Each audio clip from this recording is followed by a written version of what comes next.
I've had a pretty ordinary sleep schedule for the past month, probably a bit more. And much like some of you guys, I've always felt so tired, had baggy under eyes, if you can see. Not only that, I just haven't felt rested. I haven't had the energy throughout the day. I've had the midday crashes, and for a 15-year-old, that probably isn't normal to have midday crashes. So I've decided for the next week, I'm going to be implementing the 11-step best sleep schedule scientifically tested. This sleep schedule comes from Andrew Huberman and other scientific studies, and I just want to show you guys what it's done for me, or what it's going to do for me, and let you guys decide on your own if you want to do it or not.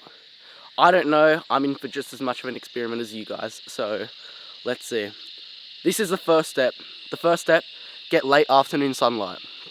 If you can look, it's currently 6:54. That's PM.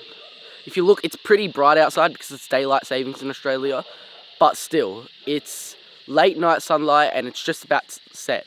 The sun says it's going to set in, or the weather says the sun's going to set at 7:13. So I like to come out for 10 minutes of an afternoon.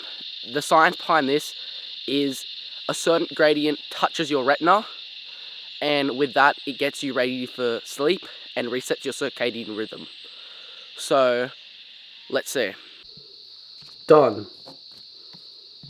Second step is consume carbohydrates. Now, luckily for us, we have a chicken salad for dinner that has lots of carbohydrates because of the salad. So, I'm gonna chow some of that down, and I'll see you guys straight after. So next thing is no coffee and alcohol. Now, don't have coffee 6 hours before you sleep, and also I don't drink. But coffee gives the caffeine, which keeps you awake, and it can disturb your sleep if you had it within 6 hours you sleep. We never have coffee and alcohol. 6-2-1 rule. Also, I don't drink. That there was me on night 1. Okay, so now it is currently 8 o'clock. I'm going to sleep at 10:30 p.m. and I'm waking up at 6 a.m. That way I have 7.5 hours of sleep, which is a multiple of 1.5 hours. And it also fits in between our 7 and 9 hours sleep.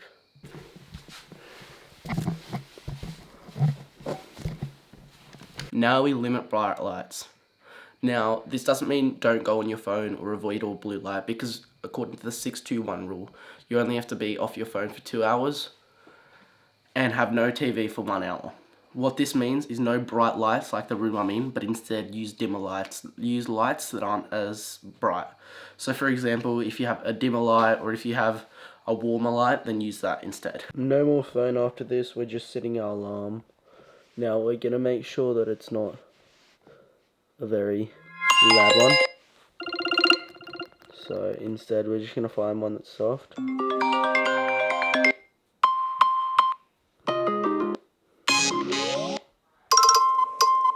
That's the one I always used to use. I like that one. It wakes me up, and also it's not that loud, if you know what I mean. So we're just going to use that. And then, yeah, that's us off the phone. Now we're going to plan our day for tomorrow and journal. And as well as that, we're also going to do a bit of reading. So I'll show you that. So we've ticked that off. Also, as I mentioned earlier, our consistent sleep time is from 10:30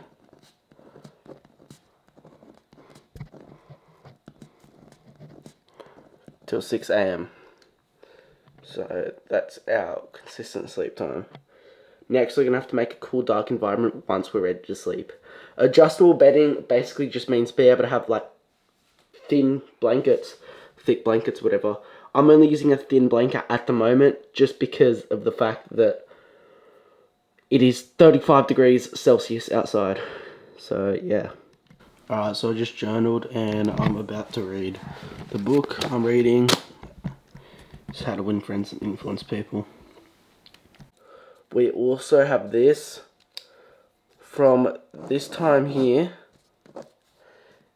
That is literally 7 hours 30, which is 5x1 30 H.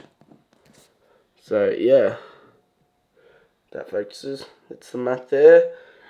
And that's basically what we're doing there. Another note that I've added is get your heart rate down before you sleep. You can do this through meditation or breath work. I like to do both at the once. The reason why is because you enter deep sleep once your resting BPM is at a low, and also once you have slept for a while. So instead of having to wait for like literally 3 hours of sleep before you go into deep sleep, if you get your heart rate down to probably 60 beats per minute, you can go into deep sleep after an hour and a half. So that adds another hour and a half of deep sleep, which can help your sleep heaps. If this focuses again, there, that's what it looks like. But this is just optional. This is what I sometimes do. I have read 20 pages already in 15 minutes. And I'm probably going to read another 20 pages and get to page 210. I've read this book 3 times before, but I think it's just such a good book to revisit. You always learn something new, and not only that, once you internalize it all, it helps you so much. Like, I've internalized a lot of it, so anytime I go out, I consciously think of, like, things to do, and subconsciously, I also just naturally do it now. Like, I used to talk a lot more, and now, like, I tend to listen. I like to listen. I like to ask questions regarding the person I'm talking to, and that's been probably for 10 months, 11 months, and I've read this probably 12 months ago. So like I internalize one thing every time I do it, and every couple times I read it just helps heaps. So yeah, definitely recommend this book.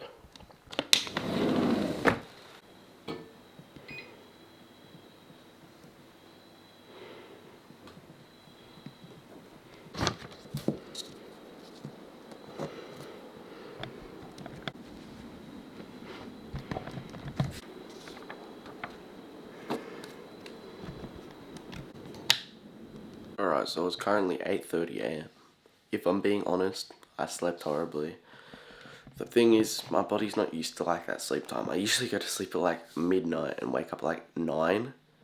So I literally couldn't go to sleep, and I had to work like such broken sleep, and then once I woke up, I slept straight through my alarm. So that is expected on day 1, but I'll tell you guys tomorrow. So it's day 2. It's 6:15, and I've just woken up. I've come outside because obviously, if you looked on the list, which I'll show you now, it says early morning sunlight. And it's just when you wake up, it's just so it resets your circadian rhythm, much like the late afternoon sunlight, but it just has the opposite effect. Yeah, it's raining a little bit, that's why I'm wearing a puff or whatever. But I slept actually really good last night. Like, I got to sleep in 45 minutes and I just slept through the whole night. So honestly, I think it's working. Like, from yesterday, I couldn't even wake up from my alarm. Today, I was literally straight up from my alarm, and I had good sleep. And also I fell asleep like 10 times faster than I usually do. So I think it's definitely working, and yeah, I'll see you guys probably tomorrow morning. Alright, so it's like 4 o'clock right now. I was in Sydney for the day, but I've just got home, and honestly, I don't feel tired at all. I'd usually be really tired by now, but I don't. So that's day 3, and I'll talk to you guys later tonight. So it's day 5 now. It's 10:30. Today, I had a crash. Yesterday night, I had really disturbed sleep because my dog was crying. And obviously that is very science-based, but as people would know, realistically, things happen. There's unforeseens, and you can't let that get the best of you. I had a crash today. Not really a huge crash, but like at 6 o'clock, I meditated for 15 minutes. As soon as the alarm went off, I turned off the alarm. I was still laying down, and then I fell asleep for 15 minutes. Not a huge crash, but still a crash. Anyway, I woke up. I've been tired the whole afternoon. It's now 10:20, literally 10:25. I've just read. I'm literally about to go to sleep. I'm just gonna turn off the light now. But honestly, it's all part of it. And if you sleep through your alarm one day, it's not going to change anything. As long as you have a set sleep time, it's fine. If you can go to sleep at a certain time or go to bed at a certain time, then you're fine, in my opinion. That's my takeaway so far, but I'll talk to you guys tomorrow. So yeah, good night, guys. So it's 9:08, and I haven't crashed at all today. I haven't been tired. And for the past 3-4 days, other than yesterday, I haven't crashed once. Usually I'll have a 6 o'clock crash where I won't be able to do anything straight after I eat for like 2 hours. So honestly, it's working miracles. Now, it's day 6, and I want to get to sleep, have a nice sleep. And tomorrow, I want to give you an overview of everything that happened. So I'll see you guys in for you probably about 5 seconds. Alright, so it's day 7. I've just woken up. You can look at my eyes. But overall, I'm feeling so much better. Now, on Monday, I felt pretty weird. I had a crash, and it was honestly just not a fun experience. But other than that, the day was good. But 3 days before then, I started this. I hadn't had a crash until then, and I haven't had a crash since then. Now, I believe I had the crash because I was up all night because my puppy has a broken leg, and it was barking. So, if it wasn't for that, I don't think I would have had a crash. Through this, it has helped me so much. My sleep's been better, and honestly, I felt more rested and more motivated through the day. If you guys learnt from this, please like, subscribe, and comment. Let everyone know what you learnt from it, and to put it on the algorithm for other people, and to have your algorithm more content that will help you rather than hinder you. Now, subscribe and see next videos, as I'm going to be trying other things like this. As well as that, please guys, leave any feedback you have in the comments.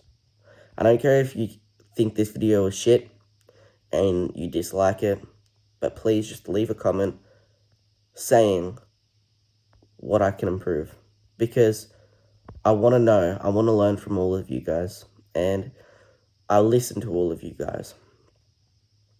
Now, please, if you guys enjoyed, like, comment, subscribe. I can't stress this enough.